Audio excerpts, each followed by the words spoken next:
Avez-vous déjà pensé qu'être jeune pourrait être comme un paradis perdu, où vous n'avez pas à vous inquiéter ou à vous disputer avec votre esprit? Les enfants, quant à eux, n'ont pas besoin de réfléchir à ce qu'ils font ou à ce qu'ils ressentent.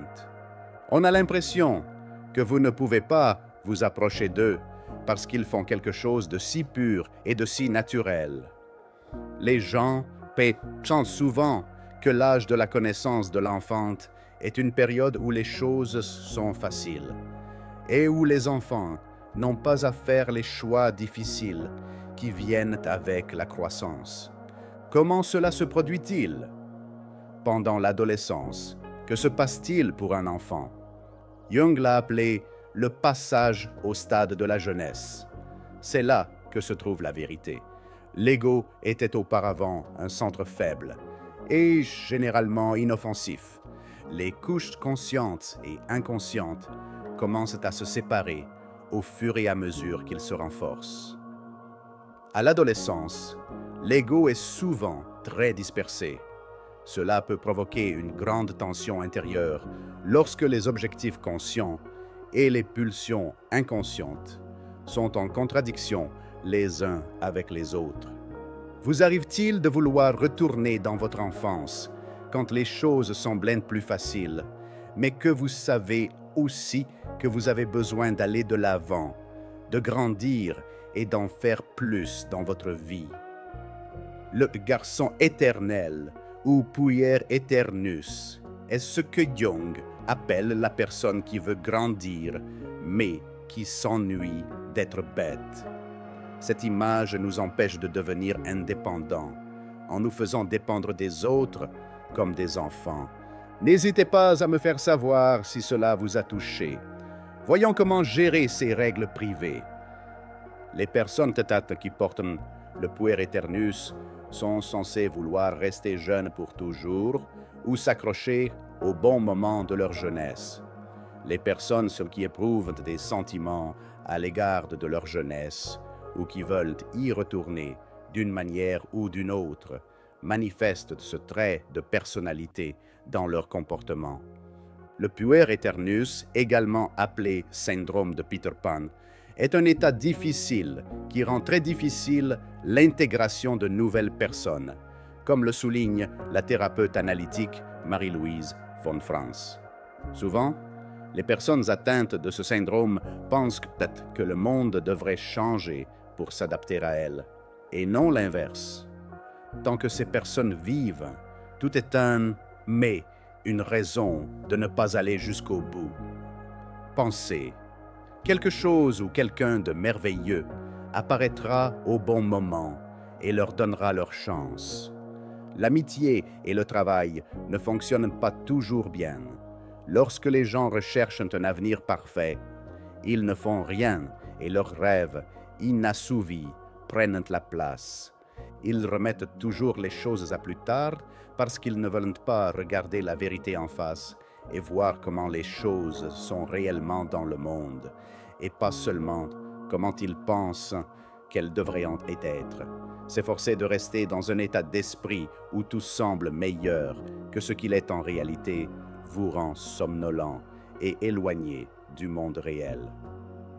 À l'intérieur du puer aeternus, il y a beaucoup d'espoir et d'objectifs, mais sa vie semble vide et sans rapport avec le monde extérieur. Pour comprendre l'origine de cette relation, nous devons nous pencher sur les racines du puer aeternus, en commençant par le lien entre une mère et son enfant. Les premières années de la vie d'un être humain dépendent essentiellement de sa mère. D'autres animaux naissent avec une certaine liberté. Au cours de la première année de sa vie, l'enfant admire sa mère et est façonné par elle. Il la voit comme une personne qui le protège, le réchauffe et le nourrit. À l'heure actuelle, la mère d'un bébé est tout pour lui. Au fur et à mesure qu'il grandit, qu'il apprend à mieux se connaître et qu'il se sépare de sa mère, l'enfant doit devenir plus indépendant. À mesure que les filles grandissent, leur lien avec leur mère les aide à comprendre ce que signifie être une femme. Pour les garçons, en revanche, Cette étape de séparation est difficile, car ils doivent se défaire de cette identité et en trouver une qui les rapproche davantage des hommes. À ce stade, le garçon a besoin d'une figure paternelle ou d'une autre figure d'autorité masculine pour l'aider à comprendre qui il est en tant qu'homme et à se détacher de sa mère.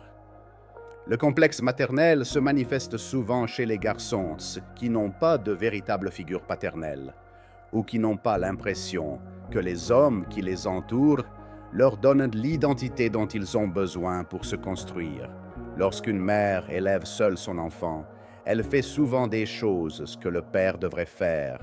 La mère se sent seule, sans son père à ses côtés, et, sans s'en rendre compte, elle se tourne vers l'enfant pour combler ce vide. La mère a l'impression d'avoir trop de contrôle sur la vie de l'enfant à cause de cela. Ce type de lien trop étroit fait de la mère ce que la psychologie analytique appelle la mère dévorante. La mère dévorante veut donner à son enfant ce qu'il y a de mieux et le protéger, mais elle commence à remettre en question tout ce qu'il fait et ne le laisse pas choisir par lui-même. L'inquiétude est permanente et peut aller jusqu'à empêcher le fils de bouger ou de faire quoi que ce soit. Lorsqu'une mère mange son enfant, elle ne veut pas qu'il s'éloigne d'elle. Elle le considère comme un prolongement d'elle-même et a peur d'être séparée. Il est facile de comprendre les effets de ce comportement. L'enfant se sent inutile face à cette personne qui semble décider de tout ce qu'il fait. Il commence à se sentir dévoré comme un animal sauvage. Comme dans un conte de fées, la mère se transforme en grand méchant loup. Dans la légende russe, Baba Yaga est une sorcière qui met les enfants à l'épreuve en leur posant des questions étranges qui les rendent plus confus qu'autre chose. Elle est comme cette figure maternelle qui mange ses enfants. Quand sa mère est là, le fils se sent inutile, alors il essaye de s'éloigner de sa charge pour montrer à leur mère qu'ils sont des hommes et échapper à son contrôle. Certains hommes vivent une fausse vie intelligente où ils ont des discussions logiques qui n'ont rien à voir avec la vie réelle. Dans son livre Les archétypes décents et l'inconscient collectif, Jung explique que la mère qui mange peut avoir différents effets sur la fille. L'une des possibilités est que le besoin de la fille d'être une mère devienne plus fort, la poussant à se soucier trop des autres et à se rebeller lorsqu'elle n'est pas autorisée à le faire. L'autre possibilité est que ce désir de la mère incite la fille à vouloir être désirée parce qu'elle est jalouse de sa mère.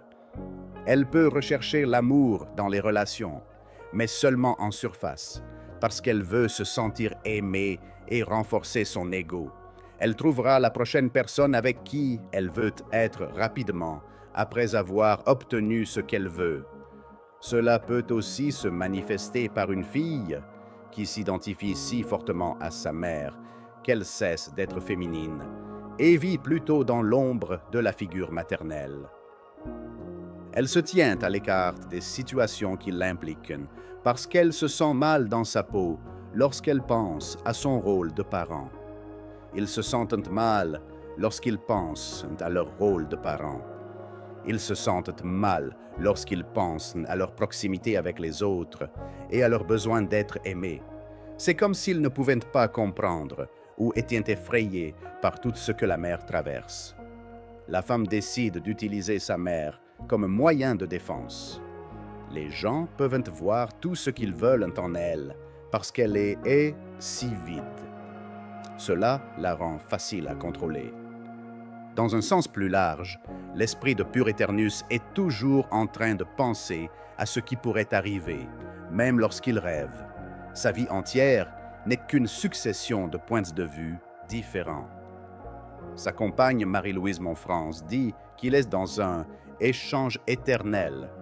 Il pense à tous les chemins possibles que sa vie pourrait prendre, mais il ne reste jamais assez longtemps avec l'un d'entre eux pour le faire fonctionner. Pur Eternus dit que la vie vaut la peine d'être vécue grâce à sa mère et aux merveilleux souvenirs qu'il a de son enfance.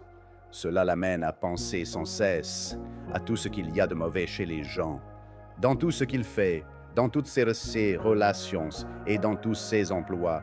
Il a toujours une raison pour laquelle les choses ne vont pas bien. Il a toujours une raison de faire cela.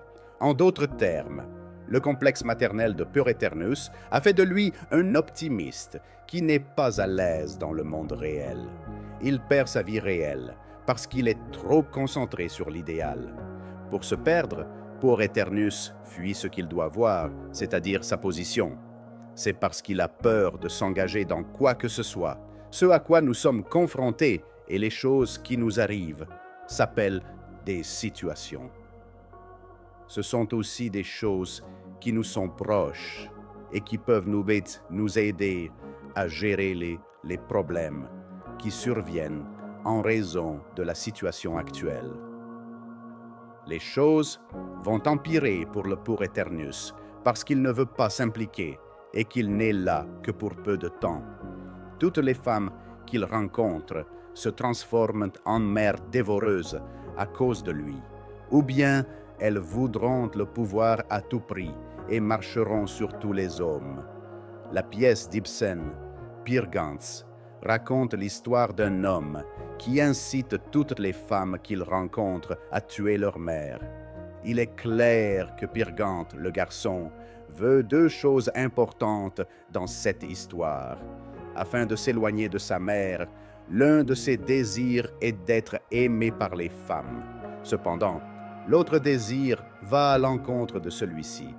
Il veut être soigné par ces mêmes femmes, parce qu'elles le considèrent comme une autre mère. Il se pavane et essaie d'être quelqu'un qu'il n'est pas pour attirer leur attention avec le premier vœu.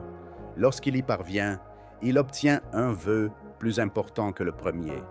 Il montre qu'il n'a aucun pouvoir tout en espérant que la femme qu'il a conquise puisse devenir sa mère. Le nettoyage sans fin, quant à lui, montre quelque chose de différent. Marie-Louise von Franz dit que l'enfant est toujours devant et derrière nous. Nous pouvons voir l'ombre de notre enfance derrière nous.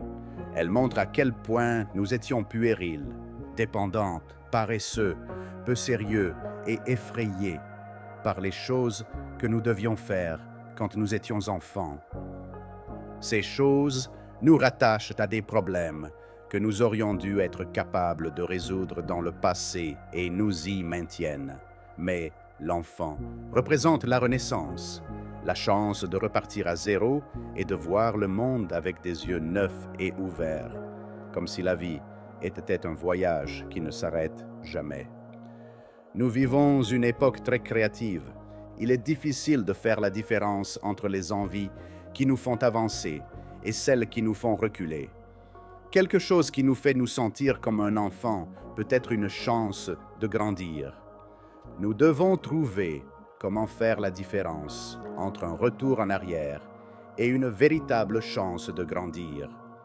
Les philosophes du passé, comme Empédocle et Héraclite, regardaient le monde à travers les yeux d'un enfant et s'émerveillaient de sa beauté.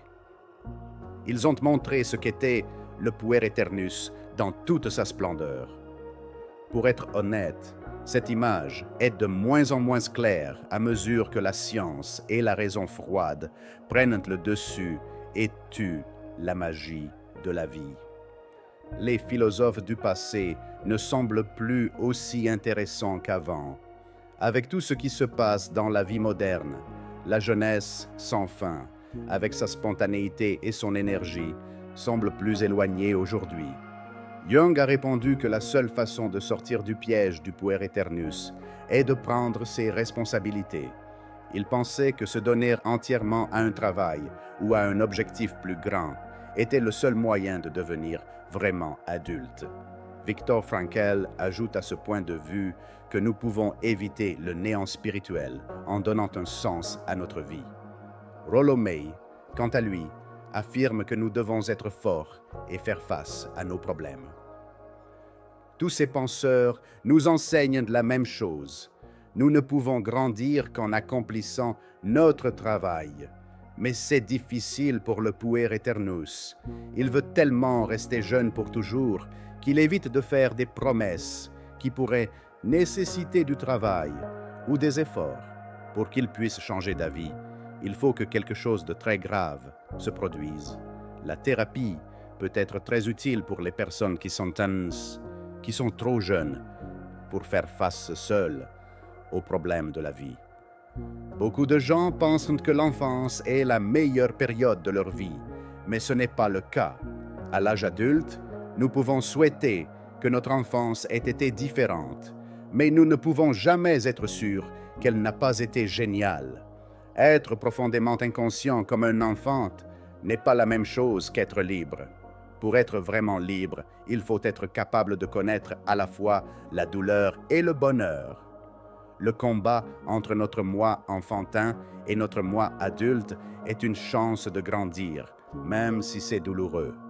Parfois, nous ne le voulons pas, mais cela nous oblige à cesser d'être paresseux et à faire ce que nous devons faire. Mais ce processus de changement a ses limites. Lorsque l'on fuit constamment les problèmes, on ne peut pas les gérer aussi bien. On ne peut pas récupérer le temps déjà passé, mais on peut toujours faire quelque chose avec le temps qu'il nous reste. Ne laissons pas la vie s'écouler sans nous promettre de la vivre et d'affronter les choses avec courage et détermination. Votre vie semble être changée par le puer aeternus. Suivez la station et regardez d'autres vidéos comme celle-ci pour en savoir plus sur la manière de sortir de ce schéma. Si vous ne l'avez pas encore fait, laissez vos idées ou vos histoires dans les commentaires. Les gens pourront peut-être trouver une meilleure façon de vivre, plus réaliste, s'ils entendent de votre point de vue. Rendez-vous au prochain salon.